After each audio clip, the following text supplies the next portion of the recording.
Hey everyone, and welcome back to my channel Electric, where we break down complex electrical and electronics concepts into simple, practical lessons for learners and engineers alike. Look around you, inside your home wiring, inside motors, transformers, control panels, electrical machines, you'll find one material again and again copper.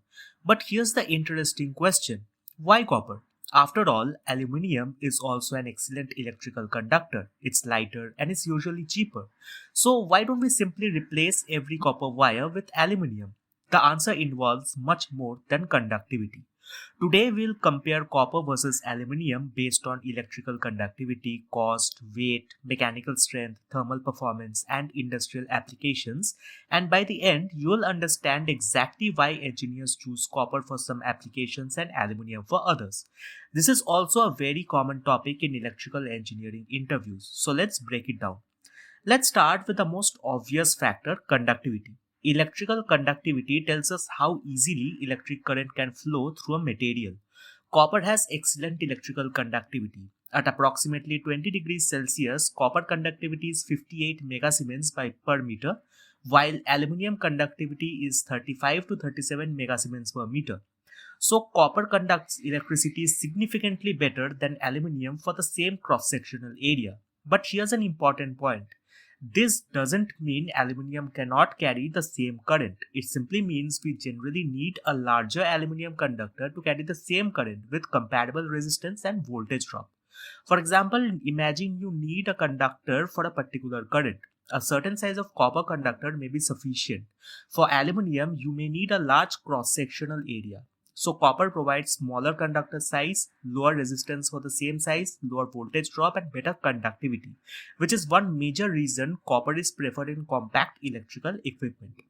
Now you must remember the basic equation P equals I squared R, where P is power loss, I is current, and R is resistance. So every conductor has some resistance. When current flows, electrical energy is converted into heat. Because copper has lower resistivity than aluminium, a properly sized copper conductor can achieve lower resistance. That can mean lower I squared R losses for a given conductor size. This becomes particularly important in motors, bus bars, switchgear, battery systems, and building wiring. However, engineers don't simply choose copper based on conductivity. There is another huge factor, cost. Now, copper is relatively expensive while aluminium is generally much cheaper per kilogram. And this makes a huge difference when we are talking about thousands of kilometers of electrical conductors. Imagine constructing a large transmission tower. Using copper everywhere would be extremely expensive. This is where aluminium becomes incredibly useful. Even though aluminium has lower conductivity, it is cheaper, much lighter, and available in large quantities. So, for applications where conductor size can be increased, aluminium can provide a much more economical solution. This is why you will see aluminium used extensively in overhead power transmission lines. And that brings us to another major advantage. Aluminium has a density of roughly 2.7 grams per cubic centimeter. Copper is around 8.96 grams per cubic centimeter. That means copper is more than 3 times heavier than aluminium for the same volume. Now imagine an overhead transmission line stretching for hundreds of kilometers. If you used copper conductors everywhere, the weight would become enormous. That means more structural loading, stronger towers, more expensive foundations, and more difficult installation. So aluminium dramatically reduces conductor weight. Even after increasing the conductor size to compensate for its lower conductivity, aluminium can still provide a major weight advantage. That's why aluminium is so important in overhead transmission. Now let's talk about mechanical strength. Copper generally has better mechanical properties for many electrical applications, including good tensile strength and excellent ductility. It can withstand repeated bending and handling without easily breaking. That's useful in flexible cables, building wiring, motor windings, and control panels. But aluminium isn't weak. Modern aluminium conductors are engineered with appropriate alloys and reinforced for applications where mechanical performance matters. For example, overhead conductors may use aluminium strands around a steel core. This type of construction is commonly known as ACSR or aluminum conductor steel reinforced, where the aluminum provides conductivity and the steel provides mechanical strength. It's a perfect example of engineers combining materials to get the best of both worlds. Electrical equipment produces heat, and copper has excellent thermal conductivity. That means it can transfer heat efficiently away from hot regions. This is particularly useful in bus bars, electrical terminals, motor windings, battery connections, and industrial equipment. But again, aluminium can also perform well when correctly sized and installed. The key is proper engineering. A conductor isn't selected based on one property. Engineers consider current plus temperature plus voltage drop plus installation method plus mechanical requirements plus cost. Now, here's an important practical issue with aluminium. When aluminium is exposed to air, it quickly forms a thin layer of aluminium oxide. This oxide layer is electrically much less conductive than the underlying metal. That can create problems at electrical connections if the joint is poorly designed. Aluminium also has a relatively high coefficient of thermal expansion, so repeated heating and cooling can cause mechanical changes at connections. This is why aluminium conductors require properly rated terminals, correct lug design, appropriate installation techniques, proper torque, and suitable joint compounds or treatments where specified. Copper generally has fewer connection related challenges in common electrical installations. This is one reason copper remains extremely popular in building wiring and electrical equipment. Let's look at some real world applications where copper is used. Copper is widely used for residential and commercial wiring because of its conductivity, compact size, flexibility, and reliable connections.